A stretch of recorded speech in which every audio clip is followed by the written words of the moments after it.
Dumping యార్డుని dumping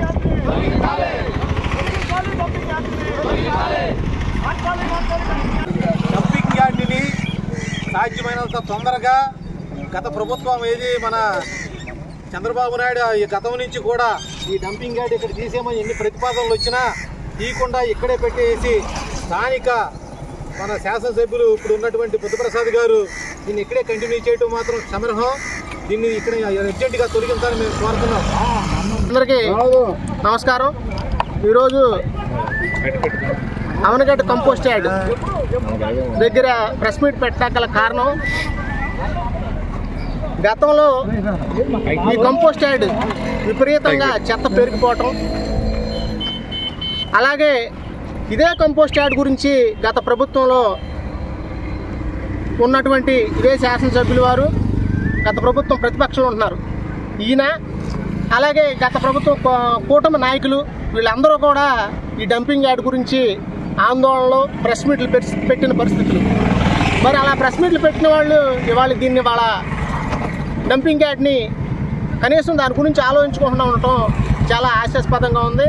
అదేవిధంగా ఆ రోజు మీరు పెట్టిన ప్రెస్ మీట్ మూలంగా అవనగడ్డ నియోజకవర్గానికి అప్పటి ముఖ్యమంత్రి జగన్మోహన్ రెడ్డి గారి పర్యటనలో భాగంగా అవనగడ్డ వస్తున్న తరుణంలో అప్పటి ఎమ్మెల్యే సింహాద్రి రమేష్ బాబు గారు ఈ సమస్య గురించి ఆయన దృష్టికి తీసుకుపోగా ఆ రోజు ఆయన 10 కోట్లు మంజూరు చేయడం జరిగింది. చేసిన తర్వాత స్థానిక అధికారులందరినీ తీసుకుని 3 చోట్ల స్థల పరిశీలనకు వెళ్ళిన పరిస్థితులు. ఆ రోజున వెళితే అక్కడ స్థానిక నేతలతో అక్కడ స్థానికులతో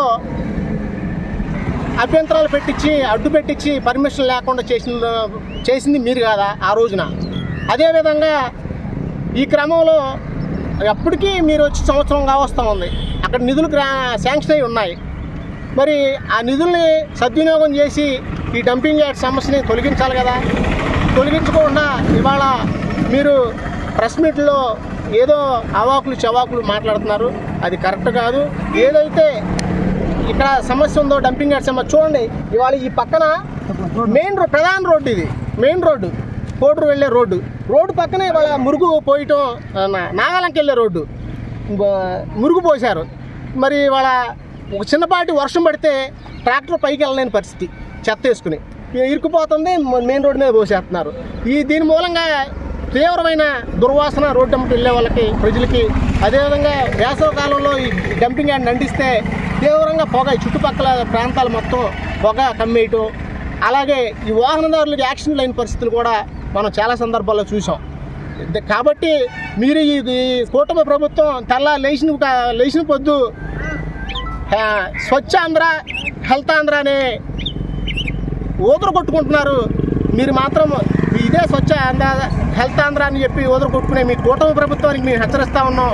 మరి దీని సంగతి ఏంటనేది స్థానిక శాసనసభ్యులు అని అడుగుతున్నాం.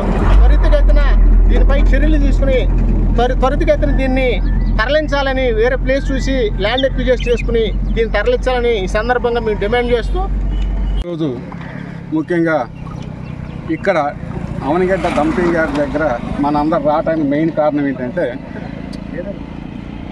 విజయవాడ మైనర్ పంచాయతీగా ఉన్నప్పుడు అవనగడ్డ మేజర్ పంచాయతీ. ఆ రోజుల్లో బ్రిటిష్ కాలం వాళ్ళు అప్పుడున్న జనాభా ప్రాతిపదికన ఒక 80 సెంట్లు 90 సెంట్లు డంపింగ్ యార్డ్ కింద ఇక్కడ పెడతాం జరిగింది. ఈరోజు అవనగడ్డ పంచాయతీ జనాభా 25 నుంచి 30 మధ్యలో ఉంది. కాలానికి అనుగుణంగా దాన్ని మార్చాల్సిన అవసరం.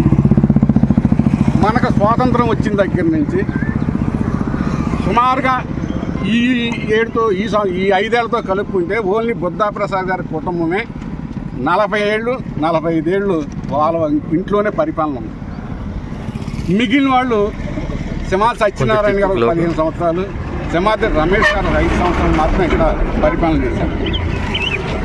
స్థానికంగా ఉన్న సమస్యలను పట్టించుకోకుండా మనం ఎంతసేపు ఎదుటి వారు ఏదైనా మాట్లాడితే వాళ్ళ నోరు మూంచే విధానంతోనే మాట్లాడుతున్నాం తప్పితే,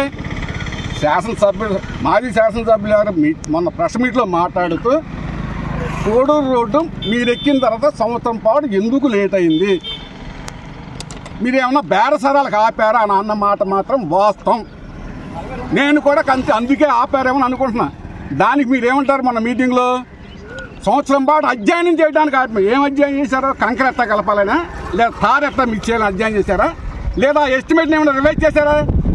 పాత ఎస్టిమేట్ పాత టెండర్ కదా, సంవత్సరం పాటు అధ్యయనం చేసి మీరేం సాధించారు? అదే టెండర్తో పిలిచిన రోడ్డునే వేశారు. మొన్న మీరు దీంతో ప్రమాణ స్వీకారం వచ్చాడు మార్కెట్ దాంట్లో ఎమ్మెల్యేది పాచిపెంట నూరు ఆయనది కాదు, నీది మాట్లాడేది. ఇక్కడ కనపడే ఈ పాచిపెంటని నువ్వు దానికి అనేక సార్లు ప్రయత్నాలు చేసి భూమి కొనుగోలు చేయడానికి ప్రయత్నం చేస్తే నీ మనుషులతో ధర్నా చేయించి అడ్డుకున్న నీది పాచిపెంట నూరు. నువ్వు పాచిపెంటలు మాట్లాడే మాటలు ఆయనది కాదు. ఇవాళ నీ మనుషులు, నువ్వు, నీ మీడియా అవనగడ్డలో 822 కోట్ల రూపాయల అభివృద్ధి పనులు చేసావని చెప్పుకుంటాను సిగ్గుండాలి. నువ్వు తెచ్చిన అవనగడ్డలో ఈ సంవత్సరం కాలంలో నువ్వు తెచ్చిన గ్రాంట్లు డిపార్ట్మెంట్ వరకు లెక్కెత్తే ఇవాళ వరకు టెండర్లు పిలిచి పనిచేసిన R&Bలో 7,65,00,000. కొత్తగా శాంక్షన్ అయింది 5 కోట్లు ఘంటసాల రోడ్డు. అట్లాగే పంచాయతీరాజ్ డిపార్ట్మెంట్లో ఇవాళ NRGSలో నువ్వు తెచ్చిన రోడ్లు ఈ సంవత్సర కాలంలో 2 సంవత్సరాల కాలంలో 32,56,00,000. అంటే వచ్చే సంవత్సరానికి ఉన్న బడ్జెట్ని కూడా నువ్వు శాంక్షన్ ఇచ్చి 7 పనులు చేయించావు. వీటిలో 10 కోట్ల రూపాయలు ఇవాళ వరకు పేమెంట్ అవ్వాలా? అలో లక్షణాన్ని ఎడుతున్నారు నీ మనుషులు, నువ్వు చేయించిన వాళ్ళే. అలాగే డ్రైనేజీకి వచ్చేటప్పటికి నువ్వు టోటల్గా ఇప్పుడు వరకు నువ్వు చేయించిన పనులు 5,20,00,000. వీటిలో కాలువలో డ్రైన్లు అన్నీ కలుపుకుంటే నరసింపురం డ్రైన్ మొదలు పెట్టావు, నాన్ నోటిఫైడ్ డ్రైన్, ఎస్టిమేట్ లేదు. మళ్ళీ ఉన్నెత్తులో ముంచడానికి నువ్వు ఇలాంటి పనులు చేస్తున్నావు. రా, మేము తప్పు పని చేసాం, మేము చేయలేకపోయాం. నిన్ను బాగా మెజార్టీ గెలిపించారు కదా ఇవాళ ప్రజలు. ఈ డంపింగ్ యార్డ్ ఎత్తచ్చు, నీకు పొలం కావాలా మేము ఇప్పిస్తాం. గవర్నమెంట్ ఇచ్చే రేటు కన్నా 5 లక్షలు తక్కువ ఇప్పిస్తాం.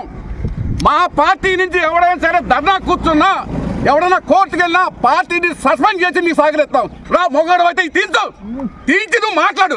అంతేగాని నోటుకు వచ్చినట్టు పిచ్చ కూతలు మాత్రం కూర్చే మాత్రం మర్యాద ఉండదని మాత్రం హెచ్చరిస్తూ నేను సెలవు తీసుకుంటాను.